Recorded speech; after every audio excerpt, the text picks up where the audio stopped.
a destruição do direito do trabalho, chamada de reforma. Isso é bom para quem?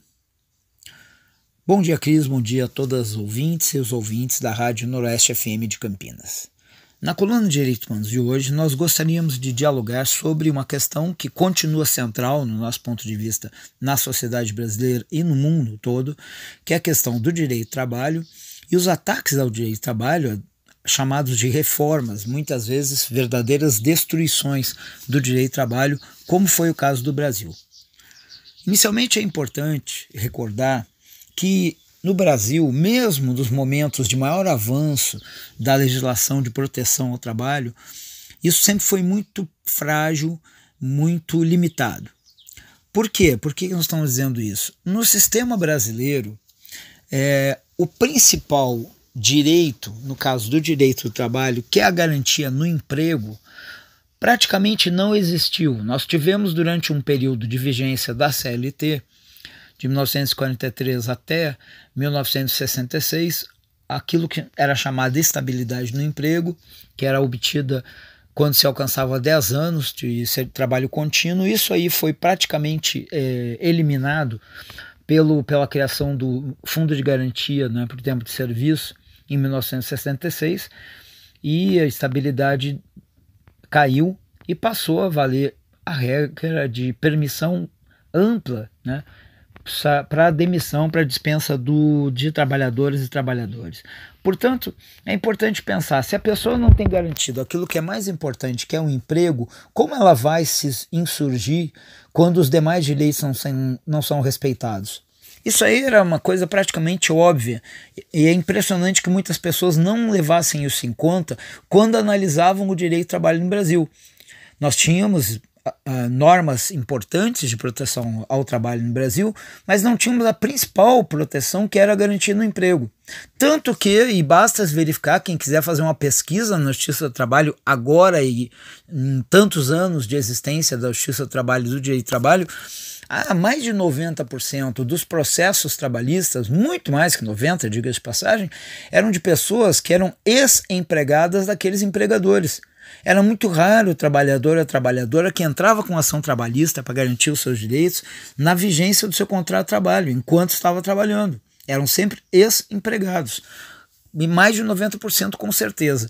Ora, isso mostra a fragilidade desse direito, que dificilmente era exigido no momento em que a pessoa estava ali na relação com o próprio empregador. O trabalhador e a trabalhadora ficavam constrangidos pelo temor da perda do próprio emprego, porque simplesmente bastava dar um aviso prévio, fim, acabou, proteção nenhuma. Bom, isso já mostra, portanto, que o Brasil não era um paraíso do direito do trabalho, como muitos gostavam de dizer. Uma outra bobagem, e não tem outra maneira de falar, bobagem, asneira, dita infelizmente até pelo ministro Barroso no Supremo Tribunal Federal, era que a Justiça do Trabalho era protetora em excesso, né, aos trabalhadores e trabalhadoras, né, muito favorável a empregadas e empregados. Bom, as pessoas que falam isso, porque realmente eram muitos processos, são ainda muitos processos, deveriam olhar com cuidado que processos são esses. Milhares, milhões eram processos decorrentes do não cumprimento, do desrespeito a normas básicas do contrato de trabalho. Como normas básicas? Por exemplo, demitir e não pagar aviso prévio, não depositar fundo de garantia do tempo de serviço, não pagar os 40% de indenização, não pagar horas extras, não pagar uma série de direitos básicos, muito básicos. Um grande número de processos na Justiça do Trabalho era, por exemplo, por verbas rescisórias, aquilo que o empregador, que o patrão deveria pagar na saída do empregado, na dispensa do empregado sem justa causa. Ora, isso significa então premiar o trabalhador? Não, e muitas vezes ainda se fazia um acordo na Justiça do Trabalho e aquele empregador saía no lucro, pagava lá 60%, 50% do valor que a pessoa deveria ter que receber integralmente, e não num processo, receber diretamente do empregador. Então se criaram mitos, fizeram mistificações em relação a questões que não eram verdade, que infelizmente foram tão repetidas que alguns quiseram que se tornassem verdades. Não era, portanto, um sistema de proteção maravilhoso. Ora, o que aconteceu a partir do golpe de 2016, com a ascensão de Michel Temer e depois com a continuação disso no governo Bolsonaro, é que um dos primeiros alvos do golpe, vejam só, e as pessoas não entendem para que houve golpe, tanto na ascensão de Temer quanto depois na eleição de Bolsonaro, qual era a intenção de tudo isso? Era atacar os direitos da classe trabalhadora, era atacar a classe trabalhadora. Então vem uma chamada reforma trabalhista que não era uma reforma trabalhista, era uma destruição de direitos, com uma série de ataques, de perdas de direitos, retirada de direitos, uma precarização assim absurda. E qual era o grande argumento? Vamos puxar pela memória que as pessoas às vezes esquecem, não deveriam esquecer. Um dos grandes argumentos da reforma trabalhista, chamada reforma trabalhista, daquela destruição do direito do trabalho, é que isso ajudaria na geração de emprego. Na época desse debate, qualquer um de nós que tinha oportunidade, o debate foi muito pouco, né? A reforma foi aprovada às pressas e com pouco debate. A pergunta que se fazia: em que país do mundo isso deu certo, senhores deputados, senhores senadores? Qual país do mundo? Ninguém era capaz de citar nenhum, porque não havia. Nenhum país do mundo ampliou vagas de emprego, ampliou o acesso ao trabalho com a retirada de direitos. Isso era uma grande mentira que foi apresentada como verdade, infelizmente, com quase toda a mídia empresarial, com todas as grandes redes de rádio, TV e jornais defendendo esse absurdo que foi a destruição do trabalho, a destruição do direito do trabalho, chamada de reforma trabalhista. Então essa é uma questão importante e a gente precisa recuperar essa história, porque agora nós estamos aí chegando no último ano do governo desse genocida, desse assassino que é Jair Bolsonaro. Teremos eleições e nós precisamos retomar um debate fundamental, que é o debate do direito do trabalho, da importância do direito do trabalho numa sociedade que se pretenda minimamente democrática e que respeite os direitos humanos. O direito do trabalho, ele não é um direito que subverta, que altere as relações de trabalho. Continua existindo lucro, continua existindo mais-valia, por mais que se melhore o direito do trabalho, por mais que o direito do trabalho avance, o que é fundamental para o empregador, para o patrão, para o capitalista, que é o lucro, está sempre garantido. Sempre. O que poderá ter uma pequena redução nisso, mas é sempre garantido. Então, o direito do trabalho não tem nada de comunista, de socialista, é um direito, inclusive, no âmbito, na ordem capitalista. Isso é fundamental entender. Quem defende o direito do trabalho não é necessariamente alguém que é de esquerda, mas o direito do trabalho cumpre uma função importante de garantia de direitos num mundo de muita exploração, e que é essa exploração que só tem aumentado, só tem avançado.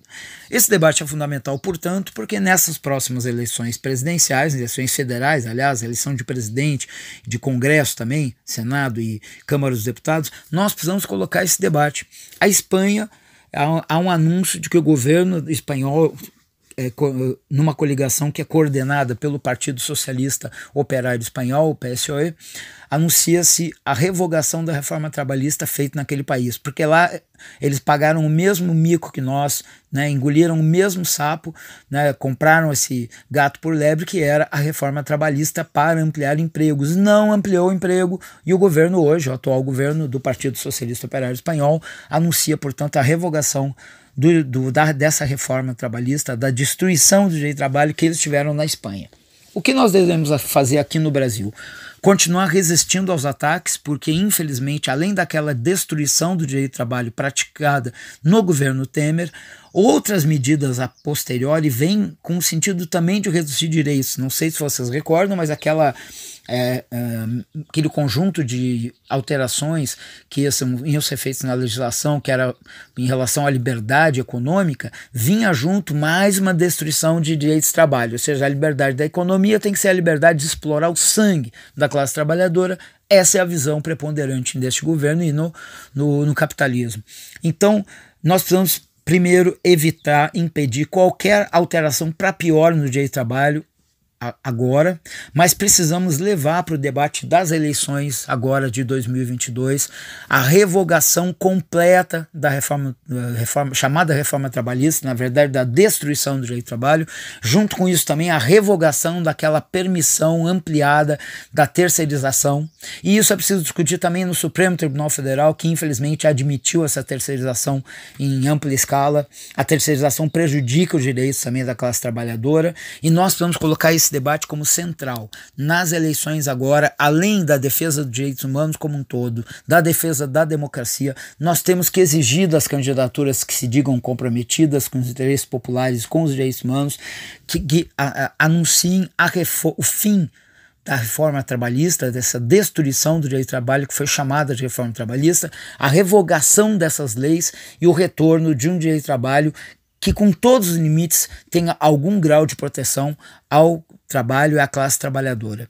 Era isso que nós gostaríamos de colocar, portanto, tarefa fundamental para essa eleição. Nós não podemos admitir que nenhuma candidatura que se diga progressista, de centro-esquerda ou de esquerda, comprometida com direitos humanos, passe ao largo desse debate. É fundamental exigir a revogação de todas as medidas que foram chamadas de reforma trabalhista nesses últimos anos.